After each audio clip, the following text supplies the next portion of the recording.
Hello friends, I am Anupama. Welcome to you. सबसे पहले आप सबको थैंक यू सो मच बोलना चाहती हूँ क्योंकि आप लोगों ने मेरी हर एक वीडियो को बहुत ज़्यादा पसंद किया है। आई होप मेरी हर एक वीडियो को आप पसंद करोगे। मैं हमेशा जनरल स्टडी से संबंधित ही आपको बताती रहती हूँ नए नए टॉपिक्स पर। तो फ्रेंड्स, आज मैं आपके लिए नया टॉपिक लेकर आई हूँ और आप थंबनेल और टाइटल से समझ ही जाएंगे कि मैं क्या बताने वाली हूँ। लेकिन मैं ये बताना चाहती हूँ कि मैंने पिछली वीडियो में मौलिक अधिकार फंडामेंटल राइट्स के बारे में डाला था। आप उस वीडियो को जरूर देखिएगा समझने के लिए, स्टार्ट से लेकर एंड तक। और मैंने ये भी बताया था कि मौलिक अधिकार से संबंधित मैं कुछ एग्जाम्पल, कुछ उदाहरण आपको बताऊंगी, तभी आपको समझ में आएगा कि मौलिक अधिकार का उपयोग भारतीय नागरिकों को किस तरह से करना चाहिए। क्योंकि मौलिक अधिकार संविधान के द्वारा दिया गया है। मौलिक अधिकार जो होता है वो नागरिकों के लिए सबसे महत्वपूर्ण अधिकार है और उसे जानने का हक सभी नागरिकों को है, उसका इस्तेमाल करने का हक सभी नागरिकों को है। तो चलिए फ्रेंड्स, आज हम शुरू करते हैं मौलिक अधिकार से संबंधित कुछ एग्जाम्पल। देखिए फ्रेंड्स, चलिए हम शुरू करते हैं। मौलिक अधिकार के तहत हमें अभिव्यक्ति और भाषण की स्वतंत्रता का अधिकार मिला हुआ है, यानी right to freedom of speech and expression. भाषण और अभिव्यक्ति की स्वतंत्रता का अधिकार, right to freedom of speech and expression. तो फ्रेंड्स, ये भारतीय संविधान के अनुच्छेद 19 के भाग 1 के खंड क में नागरिकों को भाषण और अभिव्यक्ति की स्वतंत्रता का अधिकार प्रदान किया गया है। अनुच्छेद 19 के भाग 1 के खंड क में नागरिकों को भाषण और अभिव्यक्ति की स्वतंत्रता का अधिकार प्रदान किया गया है, यानी right to freedom of speech and expression. इसका अर्थ है प्रत्येक नागरिकों को अपने विचार एवं मत को बिना किसी रोक टोक के स्वतंत्रता पूर्वक प्रकट कर सकता है। कोई भी व्यक्ति अपने विचार को, अपनी भावनाओं को व्यक्त कर सकता है स्वतंत्रता पूर्वक, बिना रोक टोक के। और मौलिक अधिकार के तहत हम किसी भी धर्म, जाति, लिंग अथवा जन्म के आधार पर विभेद नहीं कर सकते हैं। यही होता है मौलिक अधिकार और अभिव्यक्ति की स्वतंत्रता का परिभाषा, यानी कि डेफिनेशन। तो चलिए फ्रेंड्स, हम इस पर संबंधित एक उदाहरण देना चाहते हैं अभिव्यक्ति की स्वतंत्रता पर, जो कि मौलिक अधिकार के तहत हमें अभिव्यक्ति और भाषण की स्वतंत्रता मिली हुई है। तो इस पर हम एक उदाहरण देना चाहते हैं राजद्रोह कानून। राजद्रोह कानून को अब तक केंद्र सरकार ने खत्म क्यों नहीं किया है। सबसे पहले हम समझते हैं राजद्रोह कानून आखिर है क्या और केंद्र सरकार ने अभी तक इसे खत्म क्यों नहीं किया। तो चलिए फ्रेंड्स, हम इस पर बात करते हैं क्योंकि ये अभिव्यक्ति की स्वतंत्रता से ही जुड़ा हुआ है राजद्रोह कानून। राजद्रोह कानून के बारे में सबसे पहले हम जानते हैं ब्रिटिश सरकार के द्वारा 1870 में आईपीसी की धारा 124 ए जोड़कर राजद्रोह को अपराध बनाया गया था, यानी राजद्रोह कानून बनाया गया था। राजद्रोह को अपराध माना गया था। जैसे कि कोई नागरिक अगर ब्रिटिश सरकार के खिलाफ जाता है तो उस पर राजद्रोह कानून यानी कि आईपीसी की धारा 124 ए जोड़कर उसे सजा दी जाती थी। तो चलिए फ्रेंड्स, हम विस्तार से बताते हैं कि राजद्रोह कानून क्या है। देखिए फ्रेंड्स, राजद्रोह कानून और गैर जमानती प्रावधान के तहत सरकार के प्रति घृणा या अवमानना या असंतोष को उकसाने या कोशिश करने वाला भाषण देना या अभिव्यक्ति की स्वतंत्रता को एक अपराध माना गया था। मकसद लोगों के असंतोष को दबाना था और इसके तहत जो दोषी पाए जाते थे उन्हें उम्र कैद तक की सजा हो जाती थी और जुर्माना भी जोड़ दिया जाता था।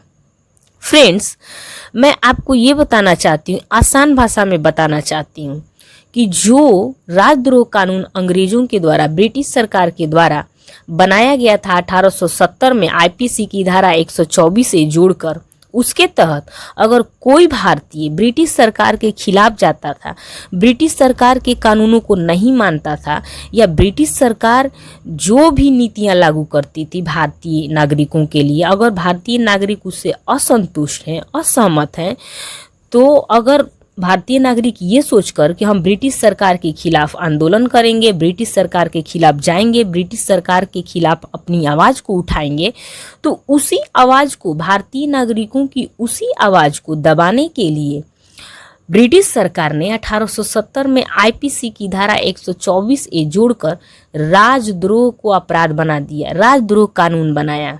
यही है राजद्रोह कानून।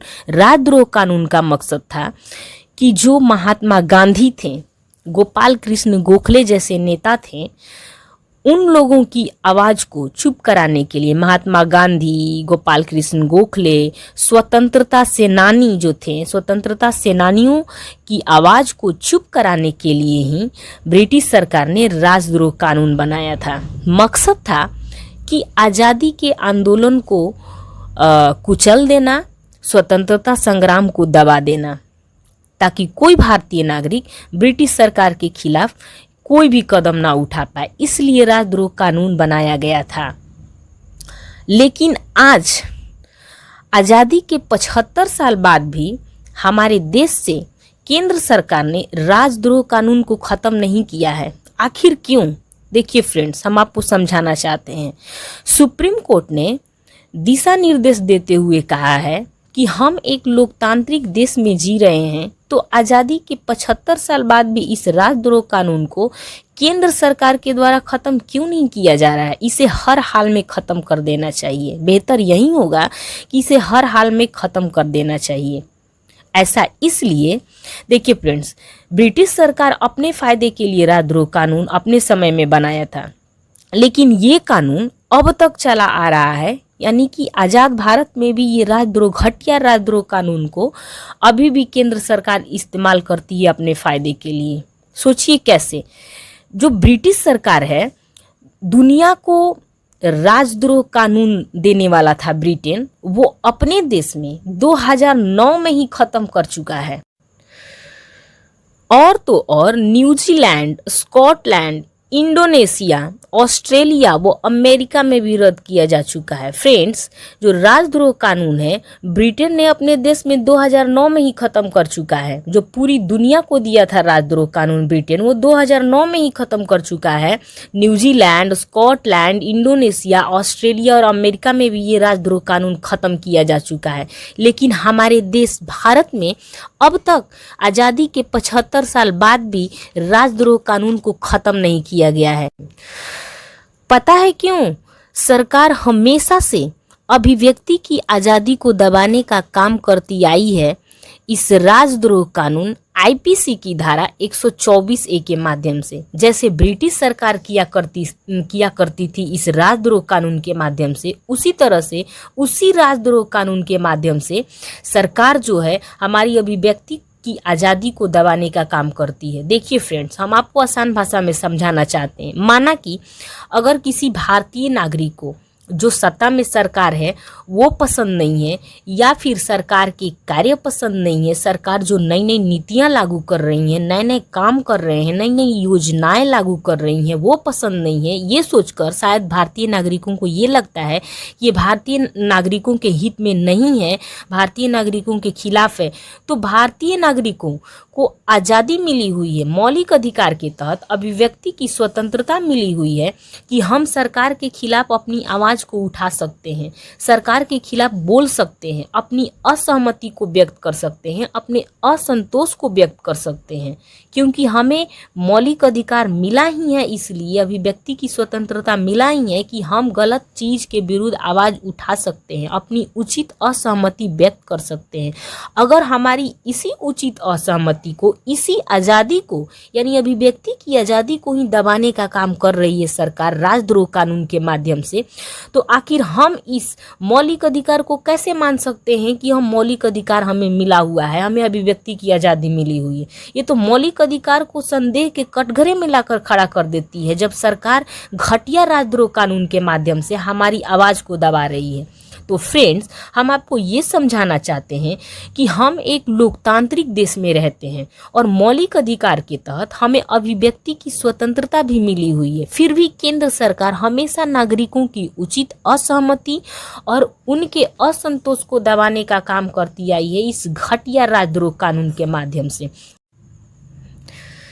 देखिए फ्रेंड्स, जैसे ब्रिटिश सरकार राजद्रोह कानून के माध्यम से भारतीय नागरिकों की आवाज को दबाने का काम करती थी। अगर कोई भी दोषी पाया जाता था तो उसे उम्र कैद की सजा हो जाती थी या उस पर भारी जुर्माना जोड़ दिया जाता था। अगर जो भारी जुर्माना नहीं चुका पाता था तो उसे उम्र कैद की सजा भी काटनी होती थी। इस तरह की सजा मिलती थी अभिव्यक्ति की स्वतंत्रता पर, अभिव्यक्ति की आज़ादी पर, अगर कोई ब्रिटिश सरकार के खिलाफ जाए तो। इसी तरह से आज सरकार भी, यानी कि आज केंद्र सरकार भी भारतीय नागरिकों को या तो झूठ-मूठ के लिए सजा दे देती है या उस पर भारी जुर्माना जोड़ देती है। जो अपराधी नहीं होता है उसे भी सजा दी जाती है और बेवजह उन्हें जेल में कैद कर दिया जाता है, बेवजह उन पर जुर्माना जोड़ दिया जाता है, जो भारतीय लोकतंत्र के लिए बेहद ही खतरनाक है दोस्तों। तो फ्रेंड्स,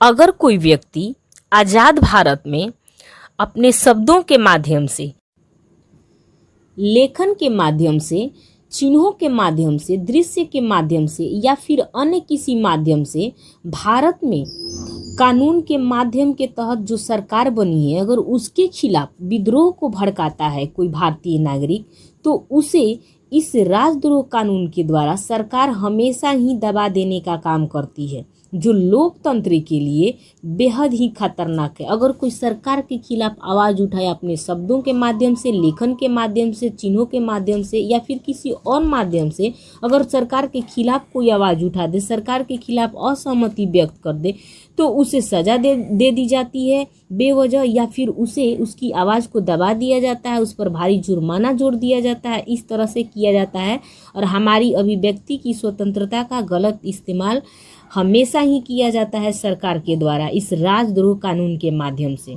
फ्रेंड्स, हमें मौलिक अधिकार के तहत अभिव्यक्ति की आज़ादी मिली हुई है, तो हमें हर भारतीयों का यह अधिकार है कि हम अभिव्यक्ति की आज़ादी का इस्तेमाल हर हाल में करें, वो भी सही तरीके से, उचित असहमति व्यक्त करें, उचित असंतोष व्यक्त करें। हमें मौलिक अधिकार के तहत ये आज़ादी मिली हुई है। इसलिए तो फ्रेंड्स, हमें ये करना चाहिए कि हम सभी भारतीय नागरिकों को मिलकर ये प्रयास करना चाहिए कि केंद्र सरकार इस राजद्रोह कानून को हर हाल में ख़त्म कर दें। और इसके लिए फ्रेंड्स, हमें राष्ट्रीय विमर्श के माध्यम से राजद्रोह कानून को ख़त्म करने के लिए केंद्र सरकार पर दबाव बनाने की आवश्यकता है। अभिव्यक्ति की स्वतंत्रता के तहत अगर हम चाहें तो पूरे भारतीय नागरिक एक राष्ट्रीय विमर्श के माध्यम से राजद्रोह कानून को ख़त्म करने के लिए हम केंद्र सरकार पर दबाव बना सकते हैं। तो इसीलिए हमें अभिव्यक्ति की स्वतंत्रता मिली हुई है कि हम गलत चीज़ के विरुद्ध अपनी आवाज़ को उठा सकें। तो फ्रेंड्स, हमें केंद्र सरकार पर हर हाल में दबाव बनानी चाहिए ताकि वो इस खतरनाक राजद्रोह कानून को ख़त्म कर सके। तो फ्रेंड्स, यही है अभिव्यक्ति की स्वतंत्रता, यही है मौलिक अधिकार। हमें इसी तरह से अपने मौलिक अधिकार, अपने अभिव्यक्ति की स्वतंत्रता का इस्तेमाल करना चाहिए। तो इसीलिए मैंने राजद्रोह कानून के बारे में बताया, जो कि एक घटिया राजद्रोह कानून है, बहुत सारे देशों में ख़त्म किया जा चुका है और हमारे देश में भी ख़त्म होना चाहिए। तो फ्रेंड्स, आज की वीडियो कैसी लगी आप हमें कमेंट करके ज़रूर बताइएगा। लाइक कीजिए, फ्रेंड के साथ शेयर कीजिए और पहली बार मेरे चैनल पर आए हैं तो सब्सक्राइब जरूर कीजिएगा फ्रेंड्स। और मैं आपके लिए अच्छी अच्छी वीडियो लाऊंगी। आज के लिए बस इतना ही। That's it. Thank you so much.